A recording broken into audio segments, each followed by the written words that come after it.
Made this little curriculum is because I'm speaking Shabbos afternoon, so I'm speaking for Friday guys, people who are not religious. So I want them to know, like, you come to a parsha, like, context, like, where are you, like, what's the background? We're used to it. We know everything, or we think we know everything. So page 1 of this is the background to parshas Behaaloscha. And it's pretty much everything you need to know for parshas Behaaloscha. So we're going to run through, Steve. I'm going to put up on screen page 1 of this, and then Steve, I'm going to Torah links for Shabbos for we're having the fellowship Shabbos. Beautiful. Okay, so background. There's the grand relationship between God and the Jews, and we've spoken of this over and over again, and we probably don't speak enough of it, but there's this grand theme, which is the central theme of human history, which is that God has a special relationship with the Jewish people. And of course, because of that, we have all types of problems. It's an outcome. You don't have one without the other. But that's the central theme of the Torah. What is the Torah again? Tell me, please. What is the Torah? Is it just a mitzvah? What is the Torah? Please tell me. Nitzchias. Well, that's It's philosophy. a user's manual. No, that's philosophy. Tell me what is gives the you Torah. purpose. No, that's philosophy. I don't want to hear philosophy. We'll make a philosophy class, What is the and title? we'll give philosophy. It tells What us is it? who we Mativa. are, where we came from, our specialness, and the commandments Hashem gave us. It's a rule book. Between a history book, a story book, a The rule Torah book. is the connection between us and Hashem. That's philosophy. Yeah, but I think that Torah was given to us by Hashem. Well, what is it? What is it? Describe it. Describe the nature of the book. It's a Looking like a history rule book, it's a story book, and it's a rule book. It's a narrative. It's a narrative. It's a narrative. Yeah. It's a story. The story of God and The Jews. the Jews. It's the story of God and the Jews.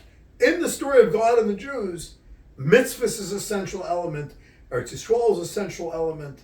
The Goyim, Mitzrayim, all these things are elements, but it's the story of God and the Jewish people. In fact, the Torah itself describes it as Sefer Ha.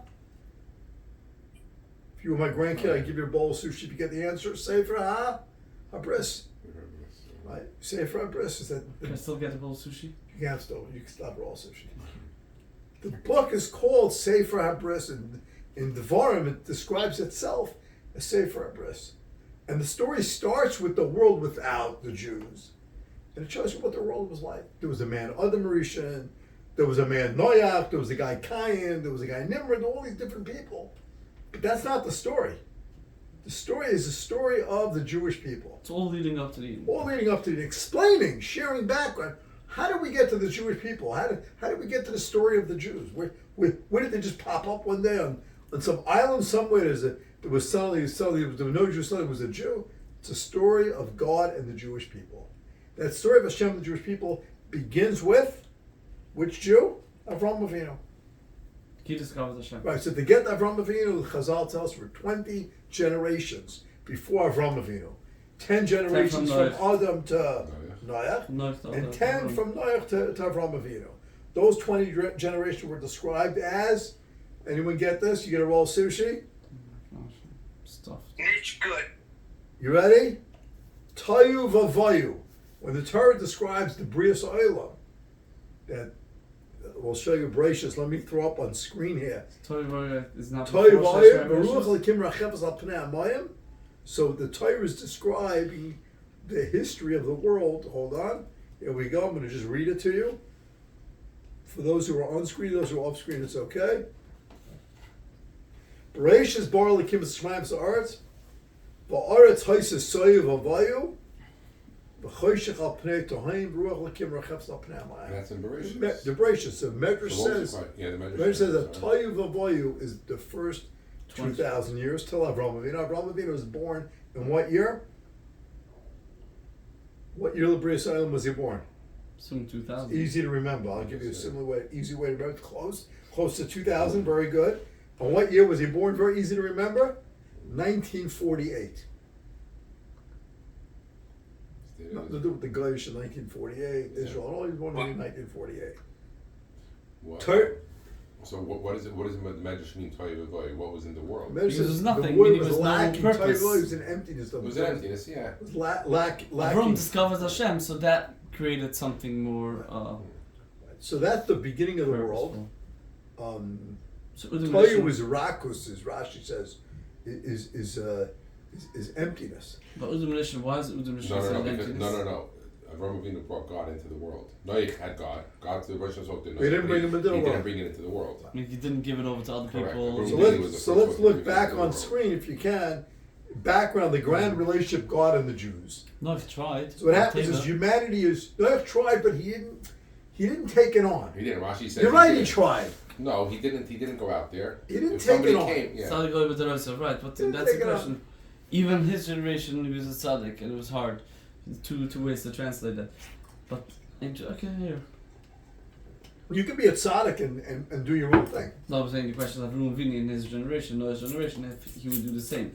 No, Chazal never It's said that different Noah generations. tried to do it. He never took on the mission.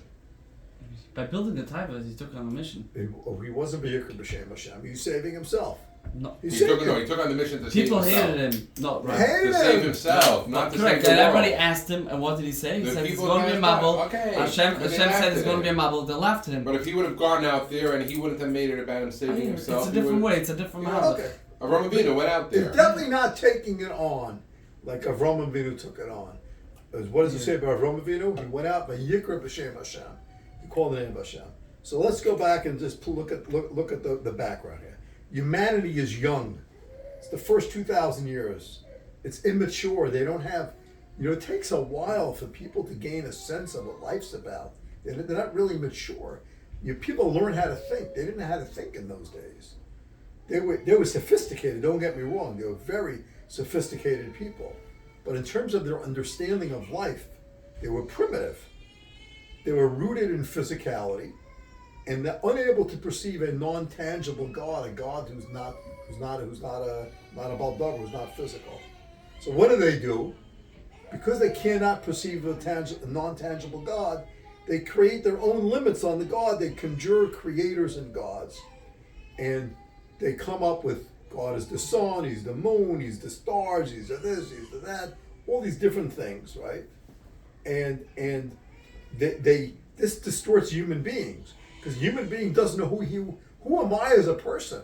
So if the God is a star, then Do you understand? It's like here and it's you're higher, here. but you're still physical. Correct. It's It's physical to physical, because that's all they understand. right. That's all they understand. So the sun, the moon, the stars, you know how many societies worship the sun? Most societies worship the sun. But they didn't only worship the sun. They had many avodas. No? Many, yeah. Meaning they weren't monotheists. Right. They were not monotheists.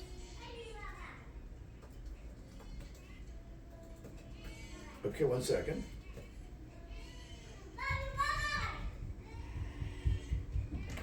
So David, close the door. Okay, so the human being has no idea what it means to have a God, but he wants to, he knows life is more than just physical. So they start worshiping, they distort human spirituality. And I was just reading about they're finding more and more human sacrifices among the ancient societies. They thought that was spirituality. In fact, in the Roman time, Rachel, can you take them out? In Roman time, close the door, David.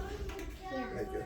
In Roman times, in Greek times, murdering a person was part of religious sacrifice, part of religion. That was their kavanas. That was Kabbalah. Not only that, Znus was part of it. So there was an avodah zarah for his nus. To avoid for Yeah, the Znus. Valpar, there's They an had, avodah zarah for they had his nus. Zionism in the temples. That was religious worship.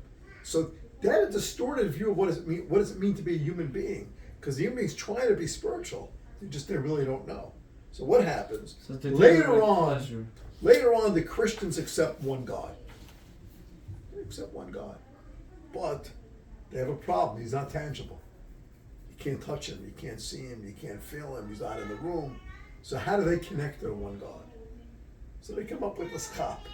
there's one God, but he had a human son. The son was a regular guy like you and me. The son somehow became a God, and they themselves, they don't notice. Somehow, Iskall's going to take on defense. Iskall just joined. He's going to take on defense of Christianity for us. It's very good. We need somebody to do that. Hello, Itzikal. So they create a God, and he somehow is part of the Father. You ask them how, they don't really know. But what are they really trying to do? What's the tachlis of that? To make God into Tangible. like a figure. Tangible. Correct. So they identify Yashkala with God. I was reading about this. So it all makes sense. They want to make sense nice. of The it. tachlis. I was reading about how the first time the Japanese came to America, they came to Abraham Lincoln's days. They came, a delegation of Japanese, and they thought that American religion was the craziest thing in the world. It's like 60 diplomats came, and they say they're worshiping this guy who died. He's on a cross. He has holes in his hands. They didn't chop the whole thing. But if you think of it, how ridiculous it is.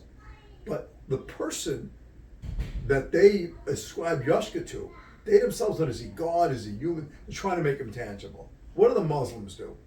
Muslims believe in one God. That's what Rambam says. Just believe like it's a Moshe Rabbeinu. Right. So, Like a Muhammad is a like Moshe Muhammad. Rabbeinu. But what they did is, because again, that one God is not tangible, they overemphasize their Moshe Rabbeinu much more than we do. There's no Yid who would call himself. We're followers of the Of Mosaic law, Correct. but we're not Mosaeans. Right. If you would say to a Yid, are you? Because he did it. They didn't do it. He did it. He made sure that they believe in him. Right. The same way Jesus, really, Yashka didn't really do that. Just didn't do that. But by them, they had Muhammad was a conqueror. He was a warrior. Correct. It's different. And they were known as Mohammedans because their religion was the religion of Muhammad. Right. So even though they have a non-tangible God, I don't remember if you said or if Chaim said by the ego, the reason they created the Eden created the ego was because they believed that they would never be able to.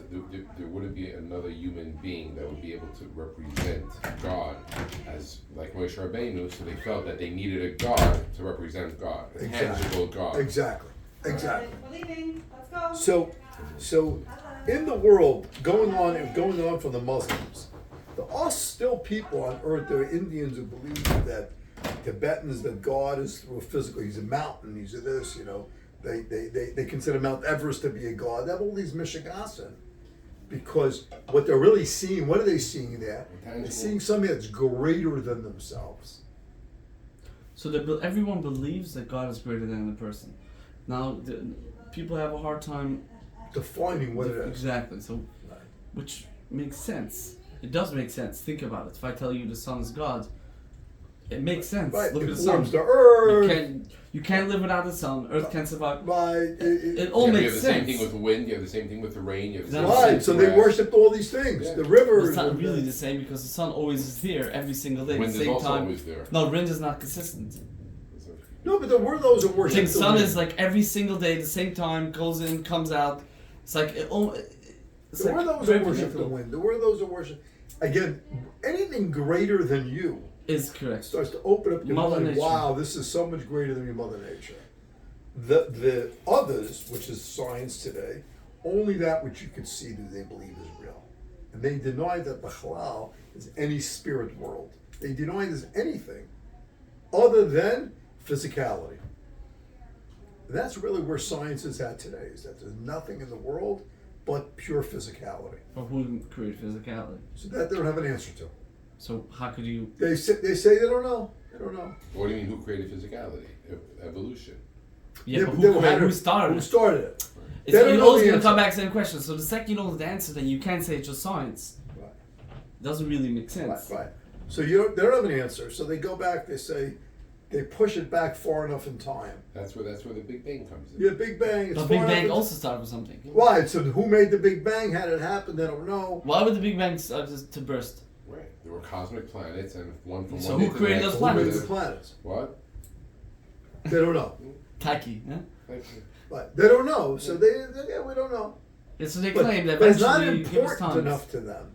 that's where I get stuck. It doesn't make sense. You have a conversation with someone, they get stuck. It's like, okay, eventually science will prevail and will come up. Okay, so you have Avram Avinu, going back to the second bullet. You have Avram Avinu, look in the document.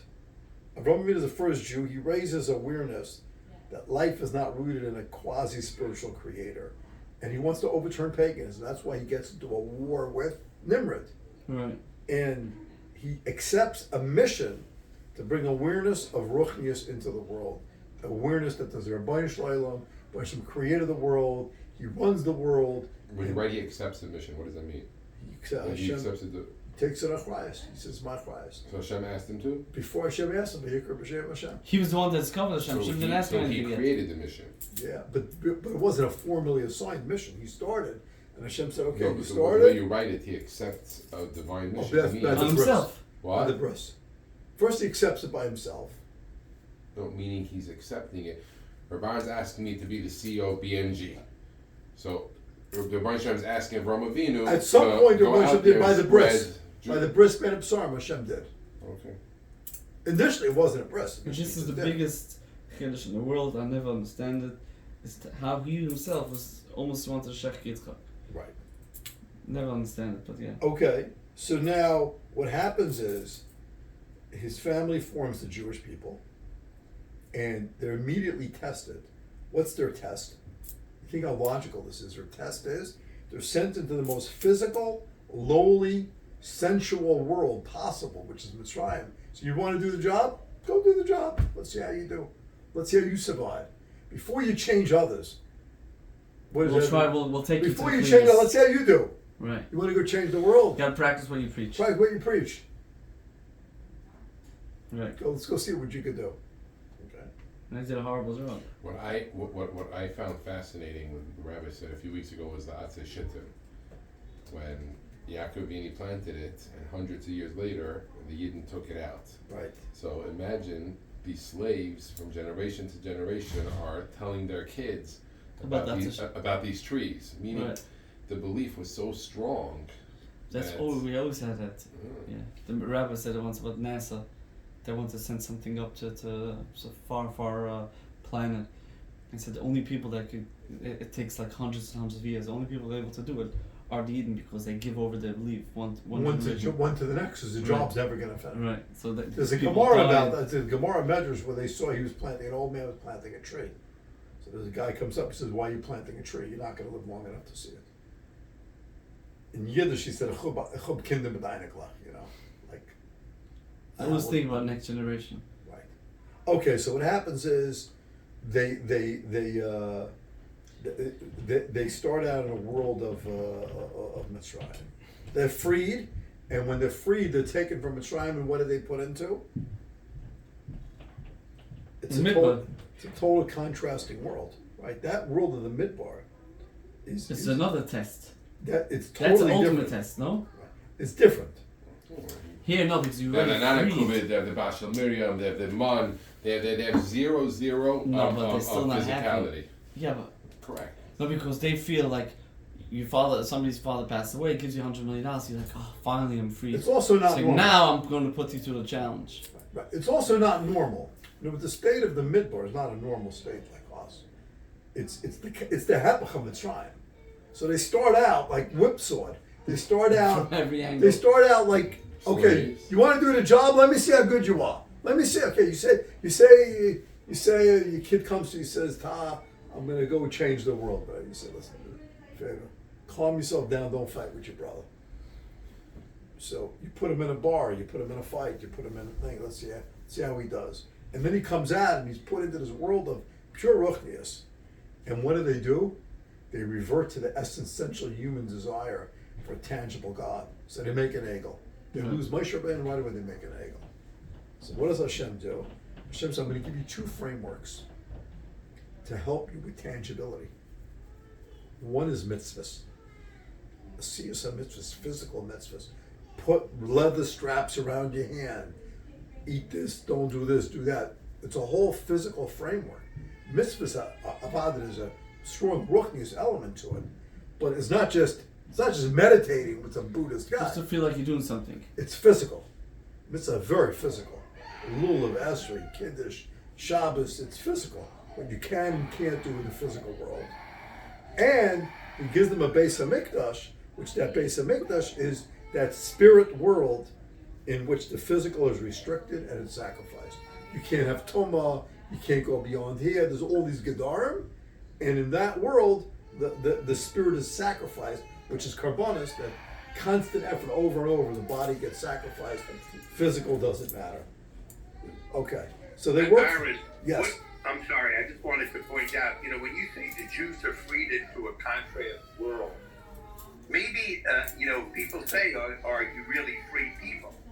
In a sense, they become, we become a slave to observance to Hashem. But I think that, you're not free to do nothing. You're free to follow Hashem's command. And, it's not, you're free in the world.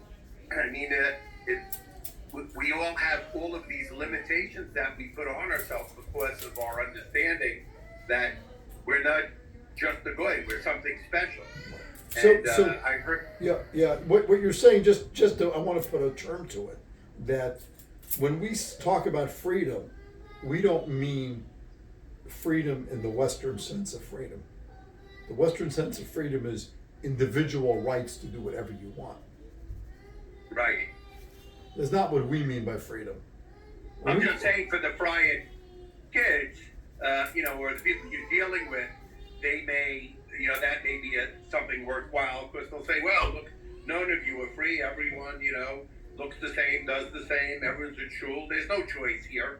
But I think maybe, whatever. Yeah, well, no man is free anyway. So, I mean, that what you just said is true. No man is truly free. So, you're free to follow your conscience. Or you're free to contradict your conscience, but you're not truly free. All right, let's go on. So they work for months to build the Beis HaMikdash, and with the Beis HaMikdash, they hope to connect Hashem's presence. For 7 days, Moshe assembles the Beis HaMikdash, the Mishkan, and Hashem does not return to the Jews. There's no Rosh Hashanah. Parshas Shmini, just to keep you in order, Vayhi b'yom Shmini, Aaron comes in, he does all the Avodah, and Hashem's presence returns to the Jews. That's Rosh Chodesh Nisan. It's 1 year after redemption, right? From Mitzrayim. And the Jews are set up as 13 Shvatim. Who are the 13 Shvatim? One for each of the 12 sons of Yaakov. And Yosef split into 2. 12 of the Nesiim volunteer the Karbonis of Parshas Nasi. Now we're going to Parshas Nasi. To sanctify this building, this place. They have 12 festive days of joys finishing Be'erach on the 12th of Nisan. And Aaron and his sons are the ones who do the Avodah in the Beis HaMikdash. And now we come to Parshas Behaaloscha. We're good? Okay. So Parshas Behaaloscha has one mitzvah in it that was not given before the Beis HaMikdash was complete. That specific commandment was given after completion of 12 days after the 12 days. Okay. Good? Yeah. But this what starts in this narrative. An immediate post of the 12-day celebration. And Aaron is given a seemingly small job. What's the small job? It's some type of mitzvah. It's a relatively small mitzvah compared to the building of the Beis HaMikdash as a whole. And it's maintaining the menorah. And the Torah says, V'yas kein Aaron. And we learn from that, V'yas kein Aaron Milam Shalashina, which has mythical proportions. You all know the Satan Rebbe's husband. My grandfather, of course. Yeah, Rabbi Aaron Kotler. You know the husband? Oh, somebody just said it. Steve, you know the husband? Oh, they said it by... No, please tell me. So the Satan Rebbe, my grandfather, battled royally over many issues of the Jewish people. One of their big issues was over the relationship with the state of Israel. The Satan Rebbe viewed it as a place of evil, unmitigated evil, and that you cannot work with the Israeli government, you cannot take funds from it, you cannot collaborate with them. It was like Lahavdol, not like Hamas, but it was like Hamas in the sense that there's no collaboration whatsoever with the state of Israel. There's no peace, there's nothing you can do with them. My grandfather was lahavdol, to give you context, like Fatah, they work with the state. They don't agree with the state, but they work with the state. So forgive the illusions because they're not real. But my grandfather worked with the state. He took money from the Medina to build Chinuch Hatzmai, to build Jewish education. He didn't take money for yeshivas, but he got money for Chinuch Hatzmai and all that, and he built Chinuch Hatzmai. So the Satmar Rebbe, my grandfather fought royally. When my grandfather was there, the Satmar Rebbe gave a eulogy, a hesped on Rabbi Aaron. And the hesped was V'yaskein Aaron Melamed Shleshina. So he was basically telling his Hasidim that even though we fought, I don't think he's off the derech. I believe that he did everything right. We didn't agree. We don't have to agree to be on. You have to be on the same page as a person to recognize that his service was pure service of Hashem. Okay, so let's go into the psukim itself. All right, someone want to read the 3 psukim? Go ahead. There's 4 psukim. Go ahead. Somebody read it. Loud. That one? Yep.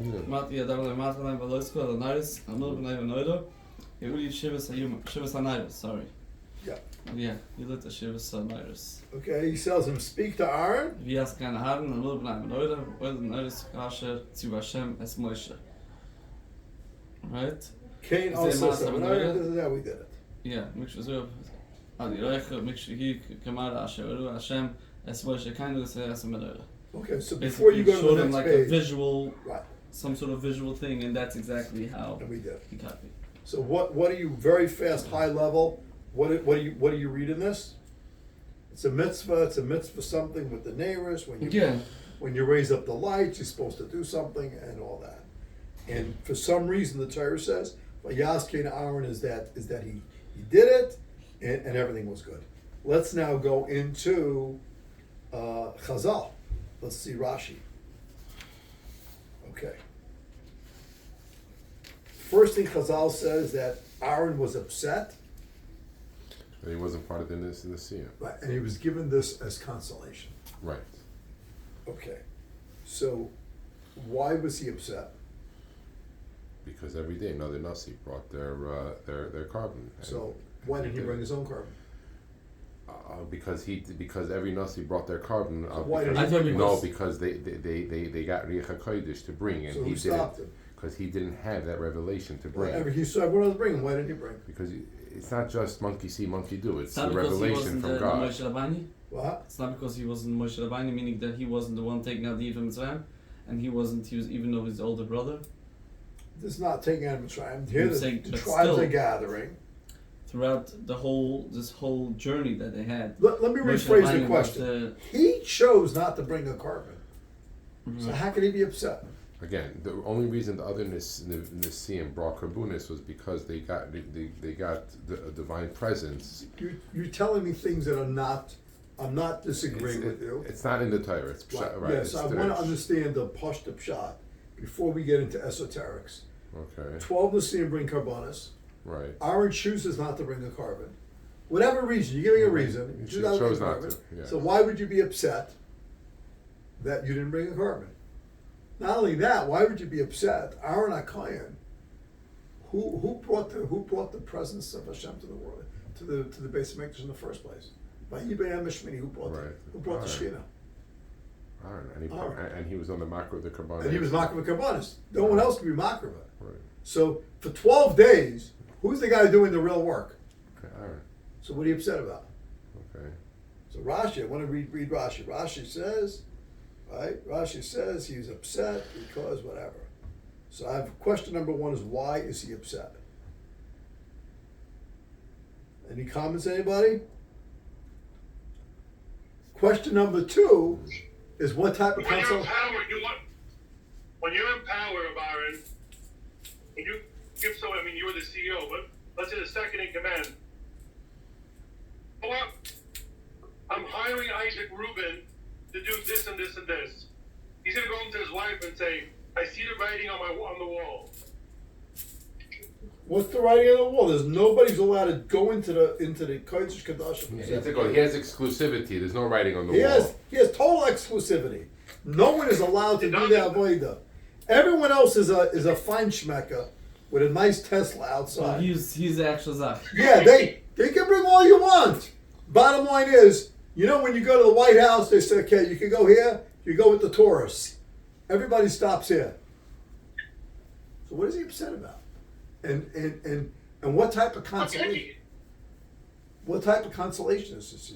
So you get to Hatavas HaNeiros. Right. Good point. Like, There's no reason to be upset. No well, reason. meaning the question is the Baruch could have consoled him by saying every day you'll bring the carbon tummy. Yeah, There's so many other things. So many other And you things. could have why pink the menorah? Why the menorah? Right. And what type of and if you're upset that they all made this grand celebration of Hashem, The Kabbalah is how does the menorah? so how does the menorah make you feel better? So you're gonna tell me a menorah, oida, and shuma, this, that, all that is stuff I don't understand because it's esoteric. I only understand pashtas. What is the man upset about? You brought the Shekhinah down. Not only that, Moshe, for 7 days, don't go to the answers yet, don't go to the next page. Moshe, for 7 days, battles to bring the Shekhinah down. He builds the base of the Mishkan. According to one sheet, they built it twice a day. Twice a day, right? Right, Twice and a day. he's makar of karbanos, and nothing happens. 14 And everybody's times or waiting. 21 times. What? 14 times or 21 times. So it's another sheet that's 21 times. So he's going ahead. He's good. He's getting there. He's getting He's there. trying to go competition. Very, Yeah, for sure. We won competition. So Moshe Rabbeinu was trying to bring the Shekhinah down, and Chazal tells the whole Klal Yisrael is waiting. Is Hashem going to return to us? Remember, we need this tangible connection. Is Hashem coming back? One day he doesn't come back. No, we know now what happened. They don't know what's happening. One day, morning, afternoon, night. Can you imagine what the people were saying by the 21st time? They're done. Look at this guy. Look at Loser. this guy. He doesn't know what he's doing. He's trying. Look at him. They used to always have tinus on Moshe. Look at this guy.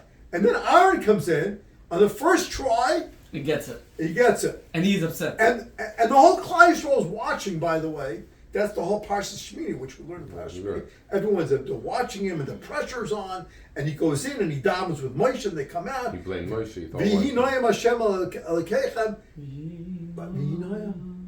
And Hashem rests the Shekhinah on them. So what are you upset about? You brought the Shekhinah back. You got all the fame. You got all the fame. You chose not to bring a carbon with the rest of the Shvatim. And you were the one who were mocked of it. You were the Baal Makra. Well, not maybe my brother's going to be upset at me. The master made him look like a fool. What are you upset about? What did you lose? Nothing to really. And Rashi says, to read the Rashi says that he said not me and not my Shaved. Like my Shaved is not involved. What is he upset about? And why would we say dafka on this mitzvah by Yas Kein Aaron Melamed Shalashina? If you want to say Melamed Shalashina, there's 1,000,001 things that Aaron HaKohen did that we could say Shalashina. If you're going to say how loyal he was to his task, this is where he's loyal to the task that you're saying he's loyal to his task. There has to be something special here that you're saying, you know what, wow, Hitaka did it right.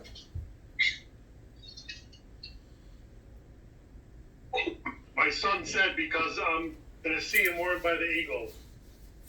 And Aaron was. So the fact that he didn't is because he couldn't.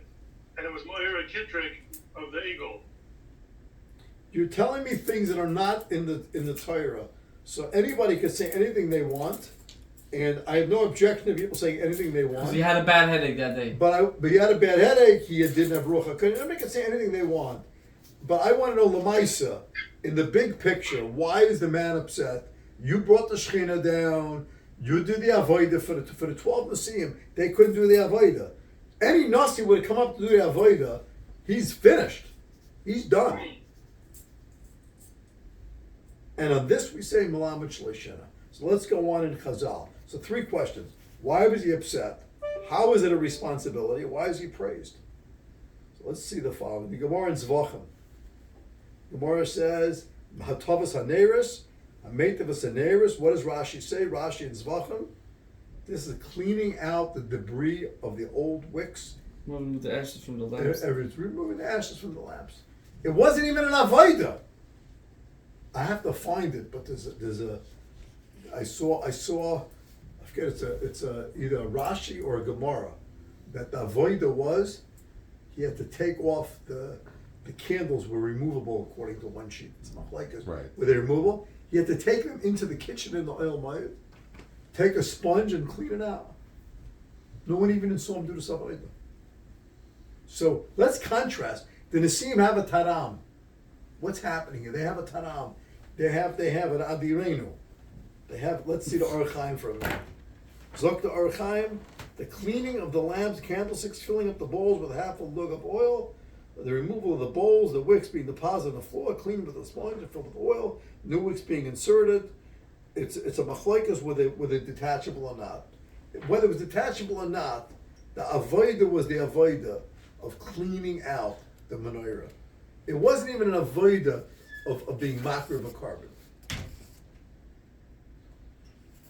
So, what do you have here? Tell me what the Nisim did, and give me the avodah of Aaron Kotler. What did they do, and what did he do? Contrast the two. Aaron Kotler. What were they doing, and what did he do? Give me the contrast between the two.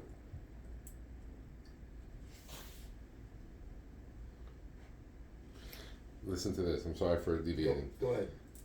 Very rarely will you see in the Orach Chaim. So the Orach Chaim says Yeah. that in Menuchis, the Gemara brings down the Gemara Yeah. that there's a machlokes if They were it was removable or not. Yes. And the Orach Chaim says Vani Oimer Ili Hayis. If I was there, yeah, famous Orach Chaim. Yeah. Very famous Orach Chaim. Yeah. So I just. And you can leave that out if you want. Leave it out for me. Oh, you want it? Okay. I would say the others just brought, and his was all action. But give me another contrast. One was proactive, one was reactive. Meaning one was like, yeah. Can you give me another one? Again, what was the question? I'm sorry. What is the difference between what they did and what he was doing? They who, the Nisim? Yeah. They did the aftermath. He did the first They did a massive public celebration. I was going to say, Aaron did something mundane every day. They're Writing the they're Menorah. tansing. You have a Knesset Torah and you have a Bakaira. They all had to bring the same carbon. They all brought the exact same carbon. Machava, whatever, they all brought the same carbon. So what did they do? Imagine when Shevet Yehuda came. They came in. You think the guys in Yehuda were slouches? They were no slouches, these guys. They were tough guys. So when they came in, you know what they did? Like that Ebbs, they came in with chariots and singing and dancing. They hired Ishmael with sushi, with lamb, with a whole party. No. You got to mention the meat boards. No, the new meats that's coming on the market. Oh yeah. The specialty meats, the giraffe meat. What? We were kidding around about a new zach, a new mishigas. So what happens is People buy it. they come in shaved. Icelandic lamb. Icelandic lamb. The shaved Judah comes in. They're going to put on the best party ever with simchas, with drushes. They're bringing in Moshe Hiller Hirsch. They're bringing in Zalman Light. They're bringing in Baron Sotman. They're bringing all these people. They make a whole big zach. Our Shavid's day. It's our day. Okay. Next day, Yisachar comes in. You think Yisachar is going to be outdone by Yehuda? What do? Nothing. We're gonna show these guys. You think we're a bunch of yeshiva guys sitting and learning that we don't have nothing? They're the malchus. We're gonna show them. They make a party. You can't imagine, singing and dancing till 2 a.m. The next day, Zvulun. What does Zvulun do? Zvulun says, "You know what? We got some bucks. We're gonna make a parade like you never saw. We're gonna have music. Forget about Itchemaya, private chef catering. We're gonna have meat boards like you never saw, all that." And this goes on every day. The next day is Reuven, the next day is Shimon, the next day, every day everybody's putting on the zach, just like on the pumbi. We're celebrating. We're here celebrating the Beis HaMikdash. Aaron feels, it's a big party. I have the job of the Avodah. Inside, I'm left out. I'm up. You're right, I brought the Shekhinah down. But Lamaisa is an Adirenu. There's 20,000 people in the stadium. There's 600,000 people in the stadium. It's a big zach. And I'm just the guy doing the job. I feel like I'm missing out on something. I'm missing out on the thing. What does Hashem tell him? Hashem says to him, I have a job for you. I have a job for you. I have a job. When the menorah burns down, I want you to go into the base of the Mishkan. I want you to take out the menorah. I want you to take a sponge, Go into the kitchen and clean out the candle. Clean it out with a sponge. Make sure that when the neighbors are there, make sure they're set right. Make sure it burns bright. Make sure they're upright to the middle. Go into the kitchen hour. Right. And as Rashi says, Shalcha gadol mishalem.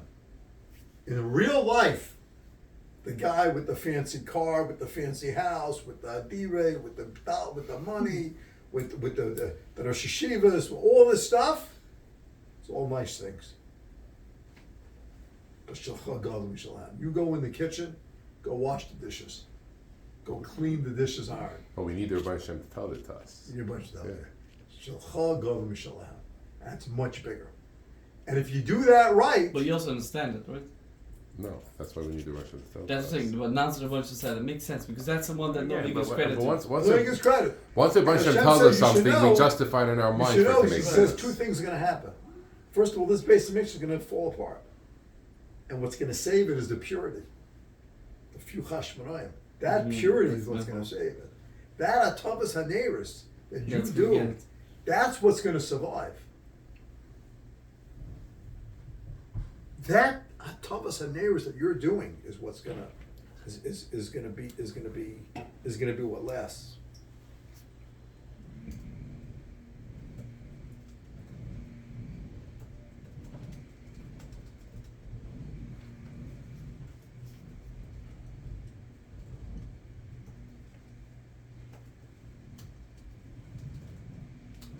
And that's what Chazal connect us to Hanukkah.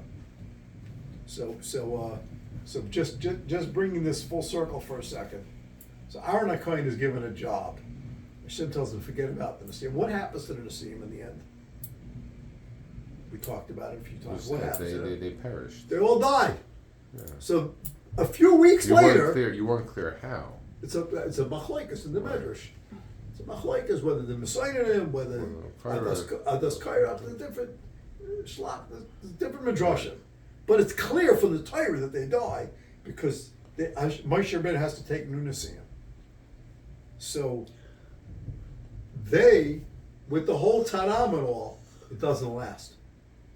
That doesn't last. What lasts is go do your quiet service in the Beis HaMikdash, do your avoid Steady. clean the neighbors and all that. So I had a few reflections. Reflection number one is public glory versus quiet in private service to a cause. And they're really steerous a little bit. They're steerous. Why? Because public glory is distracting. Look what happened to Malchus Yehuda. It's distracting. You have all these things going on, you know. You're driving around Lahavdol like a Rebbe, you know, when you have 80 cars with you you can't go from A to B without lights and sirens and all that. It's distracting. Gets to your head, it's distracting. It is public. You come in an audience, you have 100,000 Chassidim. Here with 6 million Jews with the Erev, 600,000 men and women and children, and they're all celebrating. It's very powerful. You don't think Moshe Rabbeinu, wherever he went with an entourage? Sometimes, not so much, because there's a lot of midrashim about when he went. The people said when he got into a fight with his wife. There's midrashim about that. And people used to make fun of him. If he left early, they said, "Look at him.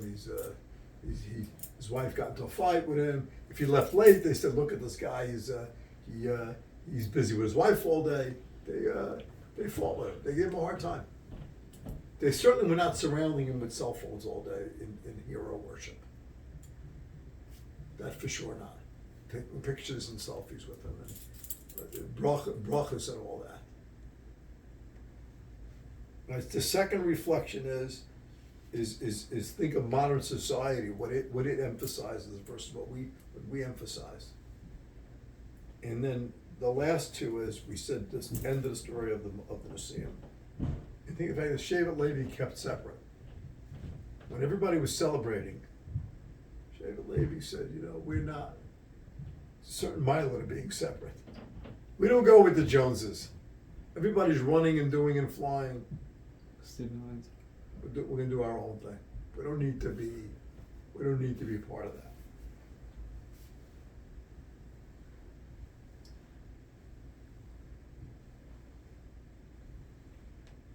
All right, everybody say. Yeah.